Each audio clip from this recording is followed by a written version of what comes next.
Islamabad high court ने peoples party के रहनुमा एहतजाज सेशन के खिलाफ तौहीन अदालत की दरख्वास्त से निपटा दी है। मुस्लिम लीग नून के रहनुमा कैप्टन सफदर ने एहतजाज सेशन के खिलाफ दरख्वास्त दायर की थी। इस्लामाबाद हाईकोर्ट में एहतजाज सेशन के मुतनाज़ बयान से मुताल्लिक़ केस की समाअत हुई।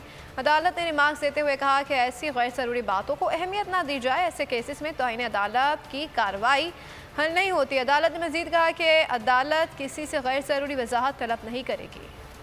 एक बार फिर नंबर 1 बोल न्यूज ने एक बार फिर सारे रिकॉर्ड तोड़ दिए। सुल्तान राजा साहब ने मियां नवाज शरीफ से राब्ता किया और उनसे पूछा कि मेरे लिए क्या हुक्म है। बोल का प्रोग्राम अब पता चला। लाहौर के अस्पतालों में भी मसीहा नहीं फिरौन बैठे। शाम 7 बजे की स्लॉट में सबसे ज्यादा देखा गया। 65% सार्फिन ने सिर्फ बोल देखने का इंतखाब किया। खून हल्का हवलदार का ही होता है, पुलिस के खिलाफ तो न जाने कितने प्रोग्राम्स हैं। क्योंकि बोल है नंबर 1।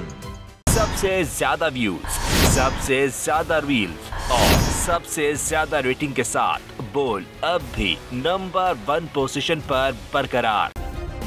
सब्सक्राइब करें और बेल दबाएं ताकि कोई खबर रह न जाए।